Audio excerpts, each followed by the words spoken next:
So my experience with interviewing, has been different along my, let's just say that the longer I've done this, the more confident I am. And, I'm okay walking away not getting what I want. I'm okay saying no. I feel very comfortable with that. But that comes with experience. So I don't expect you guys to just like, okay, right off the rip, understand.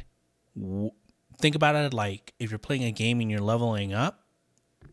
If you're too low of a level, you might not have that level of confidence that you want. If you're fresh out of high school, fresh out of culinary school, you're going into your first kitchen, you might not feel comfortable. You might feel like this guy across the table has more power than me. If I say no, what does that say about me? Understand that if I'm doing something longer than you, if I've believed something longer than you, even if it's wrong, if there's something that I spend my time believing, if there's something I spend my time doing, I'm going to be very good at arguing that point. Even if it's complete bull, even if it's just trash.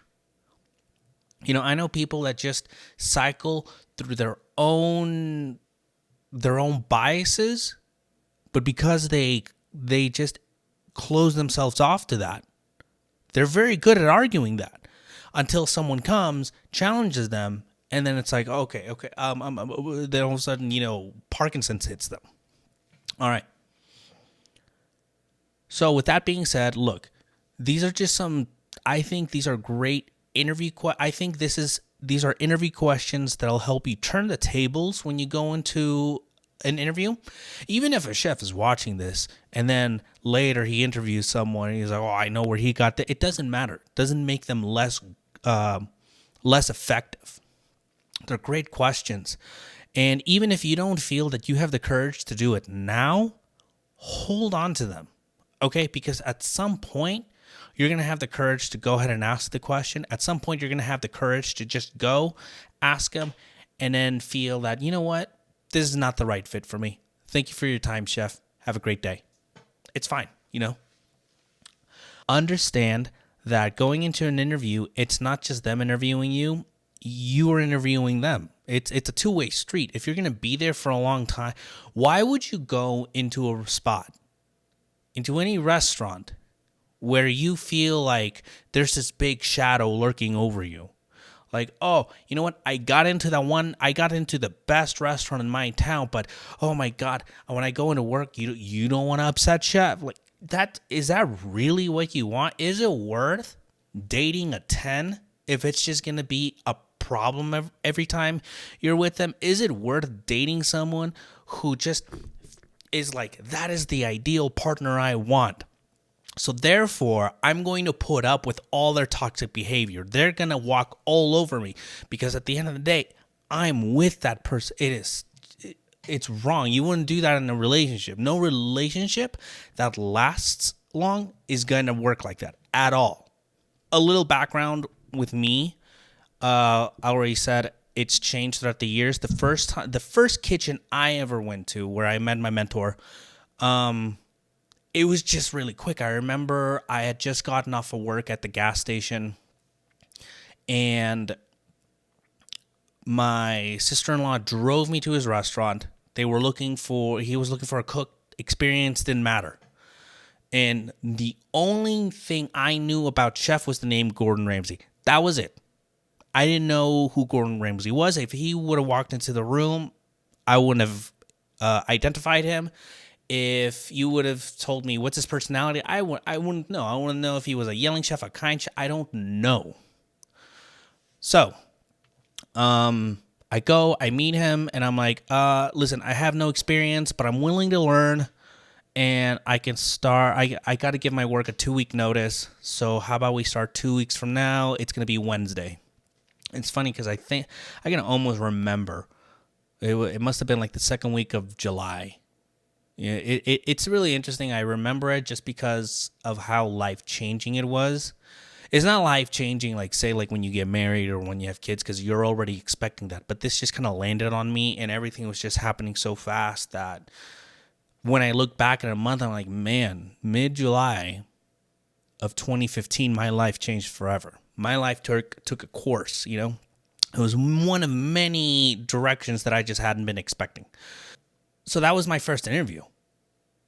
The second time was less than a year later. In fact, so July 2015, and now you go forward to, what is it? November? October, November. No, it was definitely, I remember because I was still at the first restaurant in October because it was Halloween. And I remember one of the cooks painted like a cat face on me because it's like everyone was dressed up. I wasn't. I'm like, yeah, go for it. That's fine. You know. Anyway, so November, I go to the next spot. Again, this was now a hotel. Think of those hotel restaurants that look nice, but it's not, you know, there's nothing, everything's getting shipped from like Cisco. It's a Cisco kitchen. Okay, and if you don't have a Cisco in your area, just think of like one of the most affordable food distributors in your area that, you know, everyone from the low diner to the mid tier, you know, it was like a low mid tier. You know, everyone that at the time I was like very impressed, but then I look back now, I'm like, yeah, you know, it was just presented in a way that looked really nice, but the food wasn't exactly what I would call spectacular. So I went in and I just told him I had, you know, like a few months. I was willing to learn. And that was it. I mean, really, I hung on to the I'm willing to learn. I don't know. I'm willing to learn. So I would say off the rip, those are probably two things you should get very comfortable with. You don't know. If you don't know, you don't know. Please don't lie. Because there's nothing worse than you propping yourself up and then service. If you've never been in a service, when it hits, there is no hesitation. You know, it's one of the. It's like the expression that's like, hey, if the chef tells you to jump, you say how high. That's what it needs to be. If when the chef is asking you, hey, how long are you out? You need to you need to think quickly. Even if you're like, hey, well, 2 minutes, but let's just say 3 minutes, off the rip. You need to be able to think on your feet. You don't know, but you're willing to learn. For me, having been on that side, I've personally never interviewed people, but I've helped. I was always like, say, the guy where the chef would be like, hey, I got to do all my stuff. This guy's staging today. Keep an eye on him. Let me know what you think. Get a feel for him. Let me know if there's anything you want me to ask him or you want to know. I want to know what your experience is. If you don't know, okay, it's gonna save me a lot of headache. It's gonna save me a lot of time. You don't know. It's okay if you don't. I was so embarrassed. The second place I went to, we start getting hit service. I'm literally standing there. They put me in pantry, which most cooks will start in pantry because it's all like you're just mixing salads. That's all it is. You're not cooking. There's no temperature. It's not even fry where it's like you gotta throw it in the basket and let it like run. I mean, because even fry, you need to have some sense of like how long something takes to cook. You're not gonna cook, say, like you're not gonna like refry fried chicken that's like cold in your low boy the same way you would do fries. It's not gonna work. Or if you're gonna like deep fry a whole fish, you're not gonna do it the same way you and me might fry a quick order of wontons or potatoes. Or again, it's pantry. It's just easy. Most people are just gonna fall into pantry first. Literally, it's grab your ingredients, mix, done. I would say most people can do pantry. Yeah, you start in the kitchen, you're gonna start in pantry. You know, if you work at Subway, you're overqualified for pantry. Because you use those those microwaves that heat up the bread. Anyway, tickets start coming in. It was like 3 o'clock, 3 p.m., and I look at the guy that's like, he was just one of the higher ranking cooks there, and I asked him like, listen, I don't know how to make a Caesar salad. I knew what a Caesar salad was. I didn't know what goes in a Caesar salad. Like, I grew up in an incredibly Latino immigrant household. So my diet before that essentially consisted of rice, beans, either carne asada or chicken. That's it. Nothing. There was no we're gonna make mashed potatoes. We're gonna make a little side salad with your no, man. It was always a variation of, maybe there were some veggies cut into the rice. Maybe there was some. I remember I used to hate the onions. My mom would cut up onions and put them in the rice. I used to hate it that. So I'd be like, can you make rice without onions? But So anyway, it was always rice, beans, and of course tortillas or a French loaf. Okay, that was my experience with food up to that point, and fast food. That's it. I didn't know what a Caesar salad was. So I asked him, "Hey, can you show me what a Caesar salad is?" So that was the first spot. I didn't know. I'm willing to learn. It is what it asks. But anyway, this is about interviews, not your first service. So at about my second year, I got kind of burnt out, and I decided, you know what, I kind of want to move out. Management was changing, and I wasn't on board with it, really. There was nothing wrong. I look back now, and I would say it was mostly my own immaturity, ego. I'm like, I had enough with this, and I think everyone else, the core crew that I worked with in that 2 years, they were one way or another, they were leaving. So it just, you feel like a dinosaur after a while. After a while, once that full turnover happens and you're one of the last ones, it just really sucks. And my two really close friends that I worked with were still there. But anyway, so I go work at another hotel kitchen. And that hotel kitchen was just awful, to say the least. I mean, I can't tell you the amount of times raw chicken was sent back, whether by me or another cook, is just absolute ridiculous.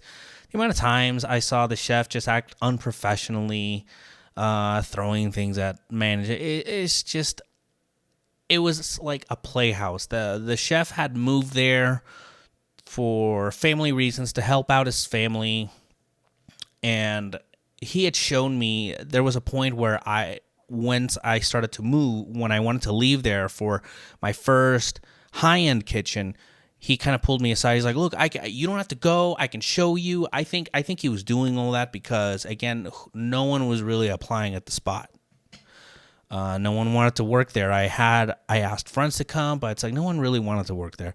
I would say, looking back, that was more of a chill restaurant. I worked with this guy, Ronnie, who had tons more experience. He's a chef. He left there to be a chef, but he was there as a cook, and he's like, dude, I come here as just supplemental income. Like, I don't need to work here. It's just a little extra money for me. My real effort is put into the morning kitchen that I work at. Here, dude, on my way here, I am hitting the pen.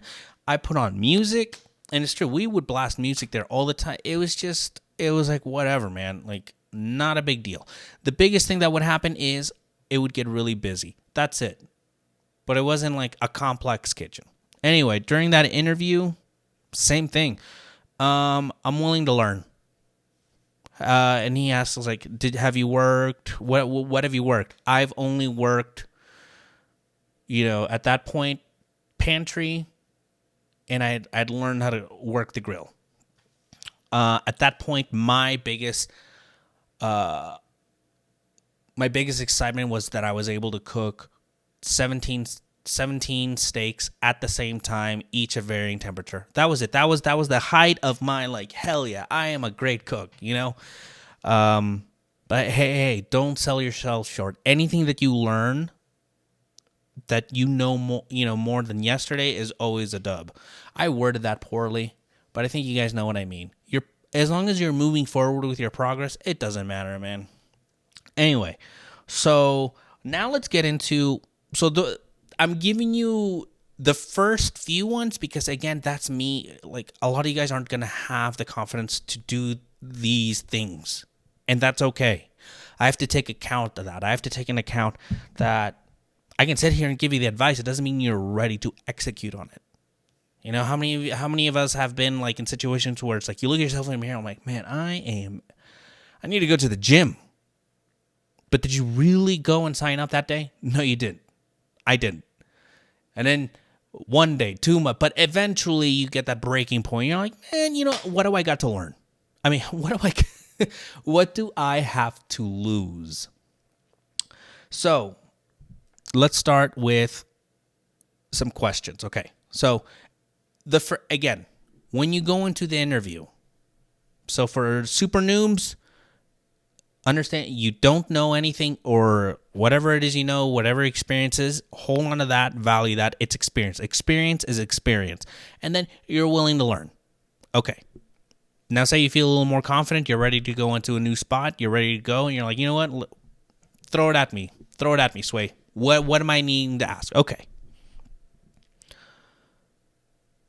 Okay, so yeah, the first thing I wrote down is how much experience do you have? Yep.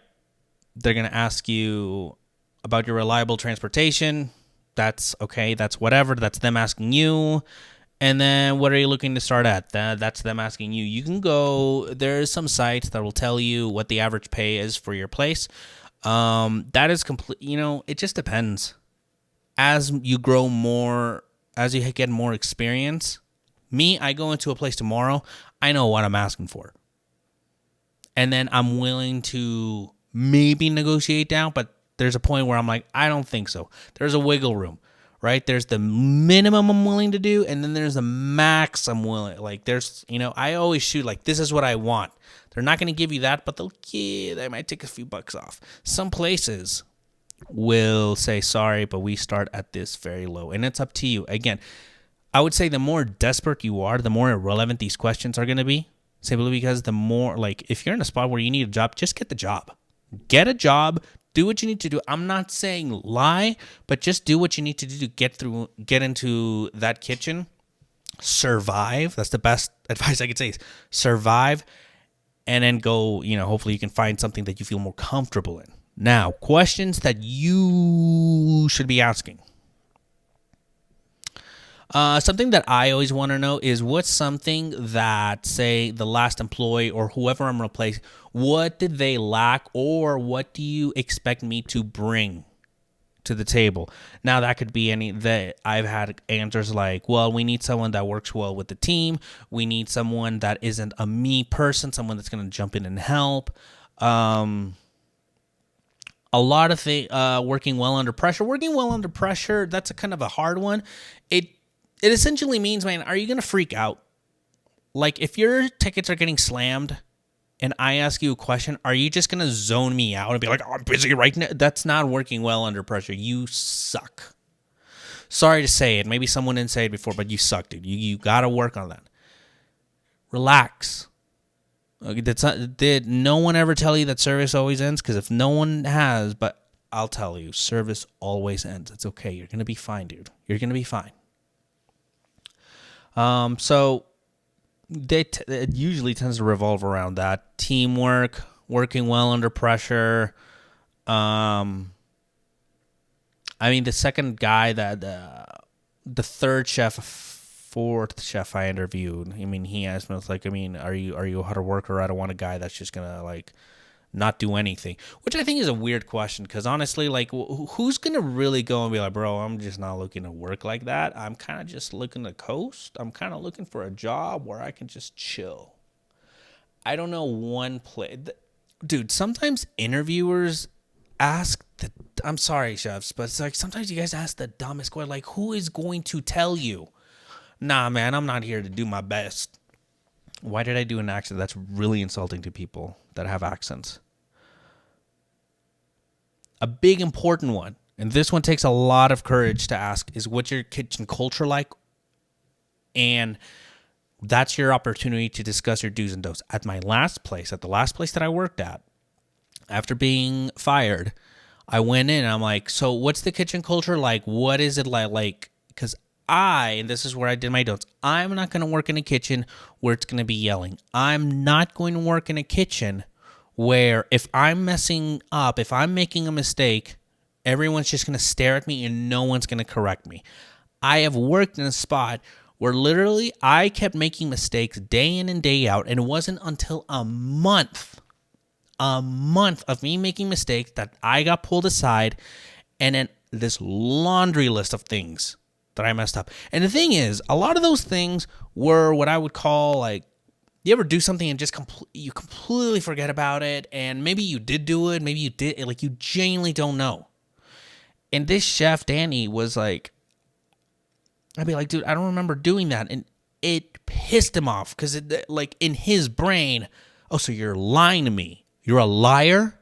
And he's like, dude, like, I couldn't get over the fact that no one had said anything for a month. Like, if you got a problem with me, if I'm doing something, call me out right then and there. I promise you, I'm not going to get insulted. I promise that if anyone corrects me, I'm ready to change it. I'm willing to do it the restaurant's way. I'm not going to go in and be like, I know how to make hollandaise. No. I want to know how to make hollandaise the way your restaurant makes it.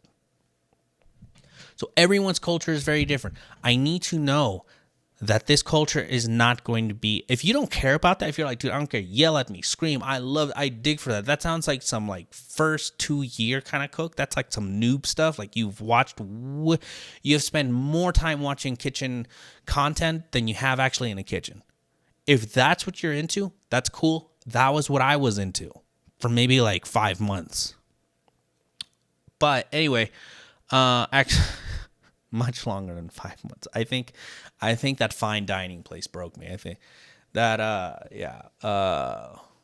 they broke me. And that's kind of where I learned, like, I'm like, I don't want to work here, dude. Like, what is this? I had to work with this guy, and he just, every shift was one insult after another. I'd have cooks watch me mess up and not do anything. It's not good for your mental health. It's not good for your self-esteem, because imagine if you go into a spot and everything you do is wrong, you're eventually going to think that there's something wrong with you. You're eventually going to be like, dude, am I just not good? I'm not saying that I'm the best, but am I just not good? Which is funny, being let go from that spot after 5 months, because, again, I didn't even care. But there was a part of me that was like, oh, my God, like, I'm trash. I can't do anything. But, again, that's me. I'm glad that I had a support system that allowed me to recognize that it was not me. I was just in a really toxic kitchen. And it was interesting because during that 5 months, I wasn't talking to my mentor. And I called him when I had gotten fired. Like, it's the first person I called. I'm like, dude, this just happened. And he's like, dude, it's lame. It's BS. The kitchens are like that. And ever since then, I told him, like, you know what? I didn't talk to you for 5 months. Not going to happen again. Now I keep in touch with him. We talk, we discuss things, we BS, we have real conversations, we have who cares conversations. I have a great relationship with my mentor, and I really appreciate him. But yeah, if you surround yourself with people who are just going to put you down, sooner or later you're going to believe it. You know, I was having a discussion with a former coworker of mine, and I had said something in a message, and she had replied to the message, and I'm like, wait, how do you know that? And then I read back, I'm like, oh, duh, I said in the message, and I said, like, oh, man, I am so dumb. And she's like, don't say that. And it clicked in my head. It's like, no, you're right. Your body doesn't know the difference. You internally won't know the difference between, oh, I'm just joking around, or, you know, you're being serious. If your self-talk is negative, sooner or later it's going to chisel at you and you're going to start to believe it. And it's the same way. If you surround yourself around a toxic kitchen, around people that are just not helping you succeed, you're eventually going to believe that. And then eventually that's just going to be where you're at. I moved on to the next kitchen. Dudes, and again, I would say, honestly, this list, now that I look at it, it's very short because it's not, most of the stuff, man, like,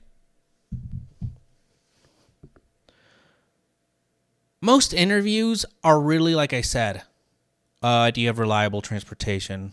Do you work well under pressure?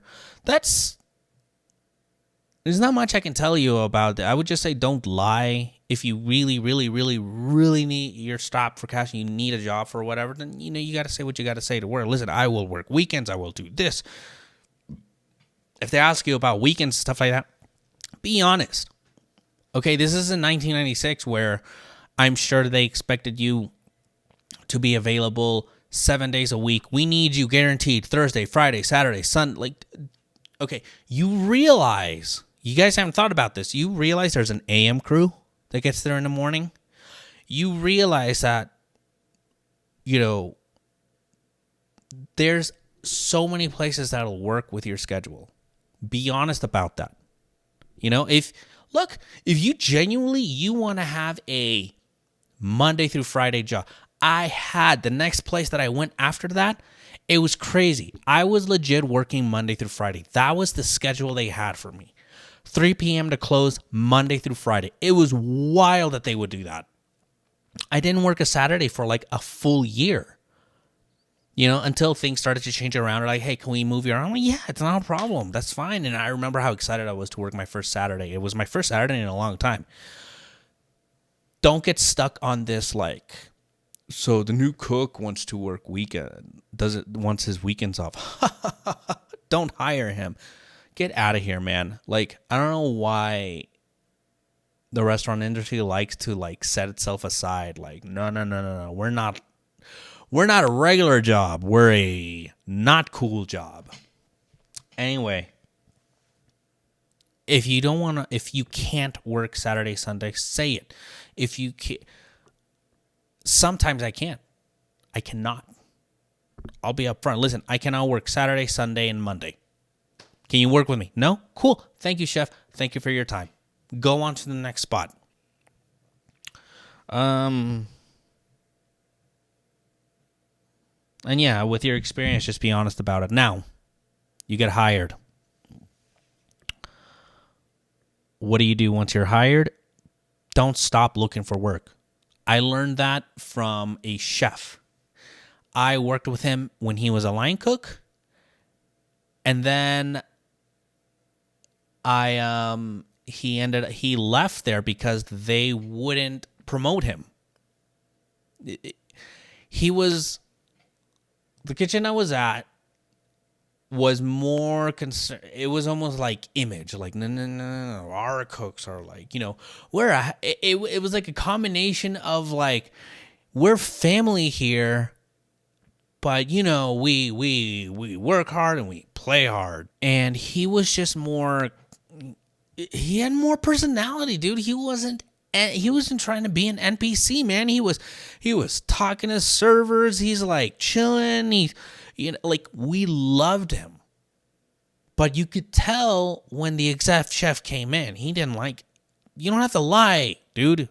We get it. You don't like the guy because, he doesn't fit. He doesn't fit this look.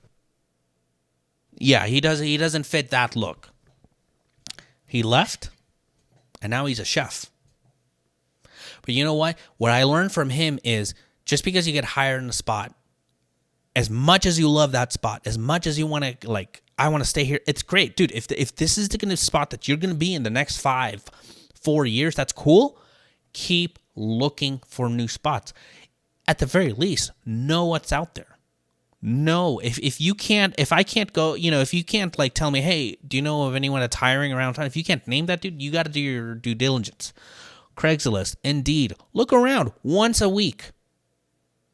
I would just be at home chilling. I'd just be scrolling to see something to be like, oh, hey, our restaurant's hiring. I didn't know that. Oh, hey, one of the sister restaurants is open. I didn't know that. It's cool.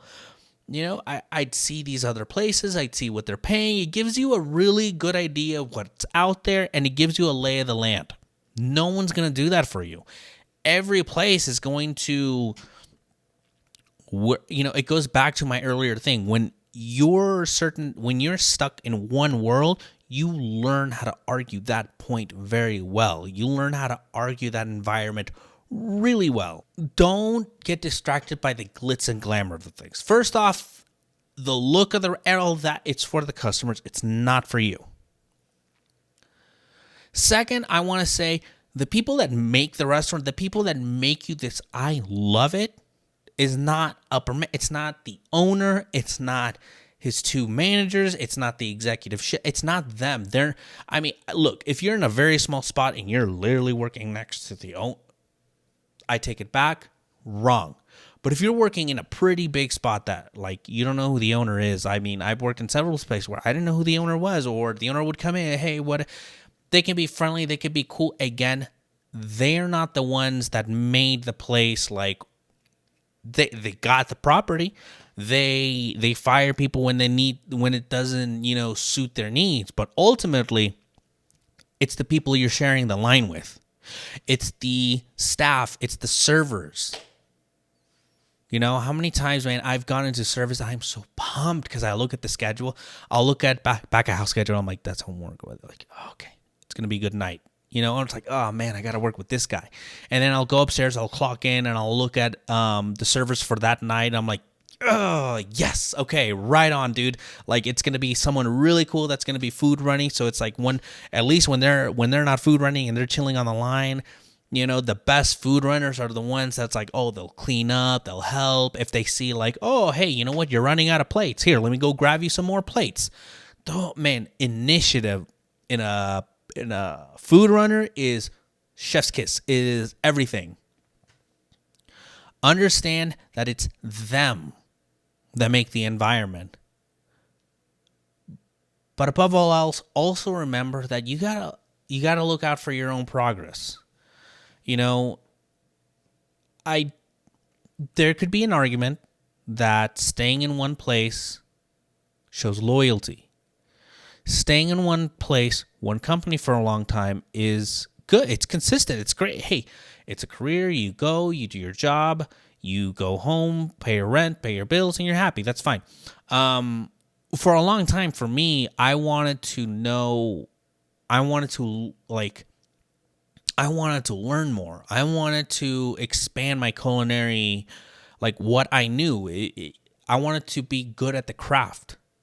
And that was one of the difficulties I had when I went from a hotel kitchen that wasn't really great to my first fine dining, like true fine dining.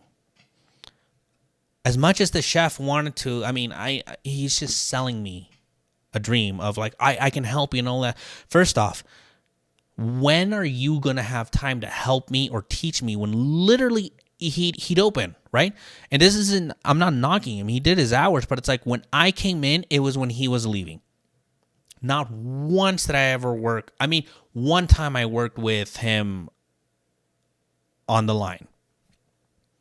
But it was the kind of place where it's like the pantry was way separated from the main line. So I got to see him. And maybe once in a while I'd be like, Josue, could you put on some, XYZ? Because I had the big speaker.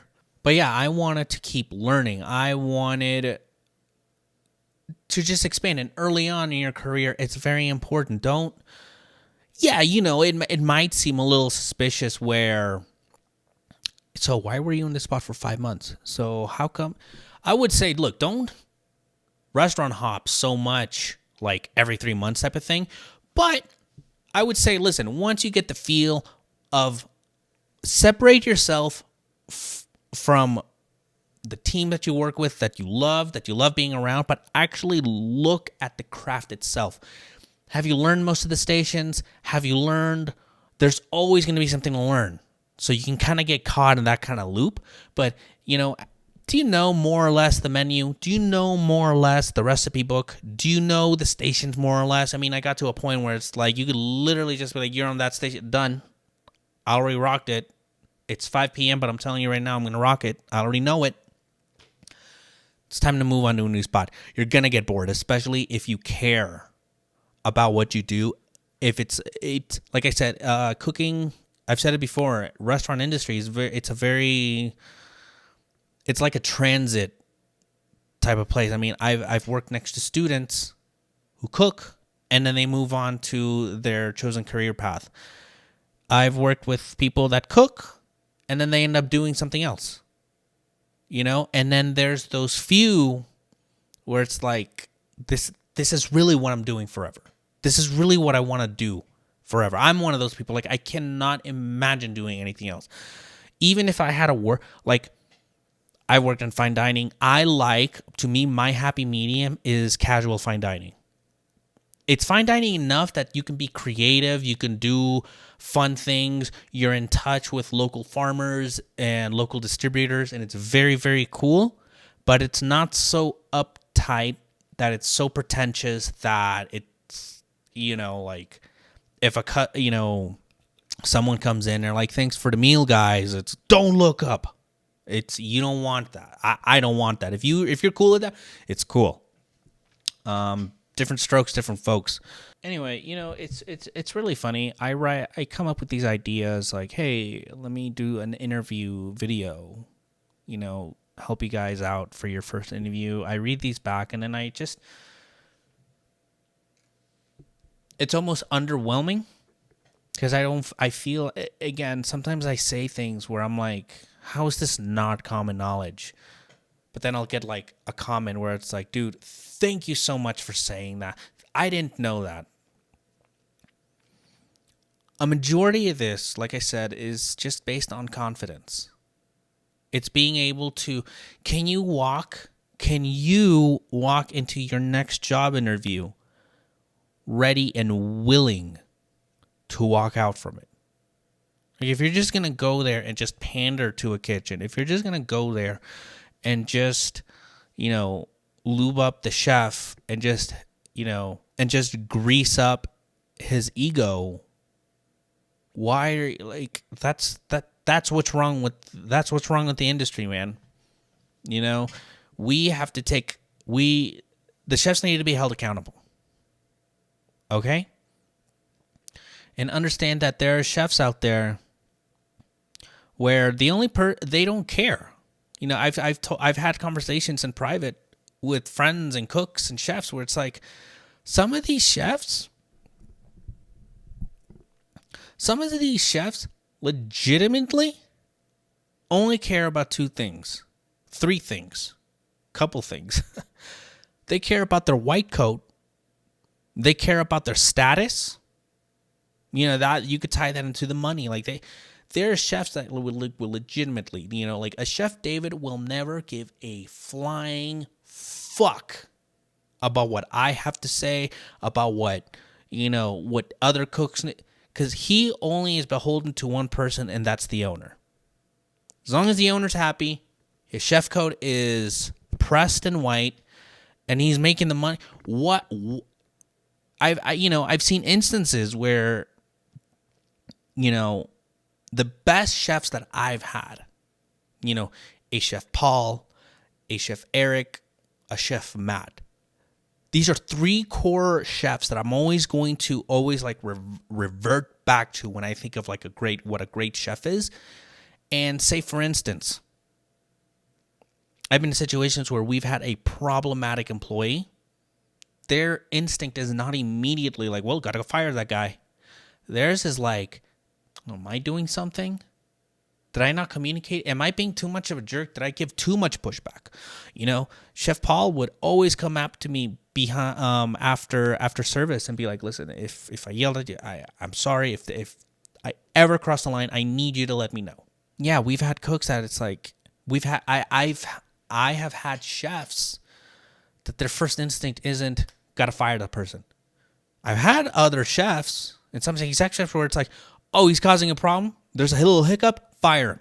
I remember one time Chef Matt was like, no. Come on. It's not that simple. And I understood what he meant. Like, you got to go through these steps to make sure, like, it's not us. It's not us. You're coming into our house. I want to make sure that you feel welcome coming in. I want to make sure that if you're new, you feel comfortable. Like, dude, it's okay to fuck up. It's okay to say, I don't know.